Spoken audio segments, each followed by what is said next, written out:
అహ్మదాబాద్ విమాన ప్రమాదంలో అసలు ఏం జరిగింది? విమానం టేకాఫ్కు కూలిపోవడానికి మధ్య కేవలం 30 సెకండ్లే. ఇంతకు ఇంధన సరఫరా ఎవరు నిలిపివేశారు? సహజ ప్రమాదమా లేక పన్నిన కుట్రేనా? దర్యాప్తు సజావుగానే సాగుతోందా లేక విమాన కంపెనీల ప్రభావం ఉందా? అసలేం జరుగుతుందో ఈ వీడియోలో చూద్దాం. అహ్మదాబాద్ విమాన ప్రమాదం జరిగి నెల రోజులు దాటినా అనుమానాలు వెంటాడుతూనే ఉన్నాయి.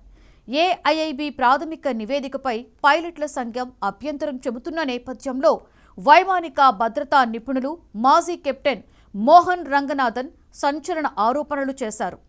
ఇంధనం స్విచ్లు ఆటోమేటిక్గా స్విచ్ ఆఫ్ ఎలా అవుతాయని నిలదీశారు.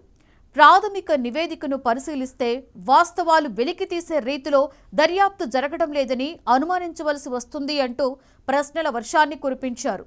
గత జూన్ 12న అహ్మదాబాద్ ఎయిర్పోర్ట్లో ఎయిర్ ఇండియా 171 విమానం టేకాఫ్ అయిన 30 సెకండ్లలోనే కుప్పకూలిపోయింది.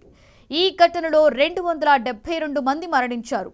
ప్రమాదంపై అన్ని కోణాలలో కూడా దర్యాప్తు చేపట్టిన అధికారులు విమానం టేకాఫ్ అయిన వెంటనే ఇంజన్కు ఇంధన సరఫరా ఆగిపోయిందని ప్రాథమిక నివేదికలో వెల్లడించారు. ఇంధన సరఫరా స్విచ్లు ఆన్ చేసినా ఇంజన్లు రన్ కాకముందే విమానం కూలిపోయిందని కాస్త అస్పష్టంగా నివేదిక ఉండడం అనుమానాలు రేకెత్తిస్తోంది.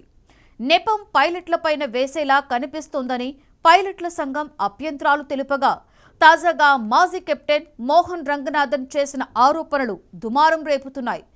ఎవరూ కావాలనే ఉద్దేశపూర్వకంగా విమానానికి ఇంధన సరఫరా నిలిపివేసి కూలిపోయేలా కుట్ర పన్నినట్లుగా కనిపిస్తుందని అనుమానాలు వ్యక్తం చేశారు.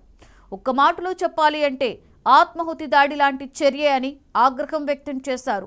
కాక్పిట్లో రికార్డైన వాయిస్ ప్రకారం చూస్తే విమానంలోని ఇంధన స్విచ్లు ఎవరైనా చేతితో బలంగా వేస్తే తప్ప వాటంతట అవే స్విచ్ ఆఫ్ అయ్యే పరిస్థితే లేదు.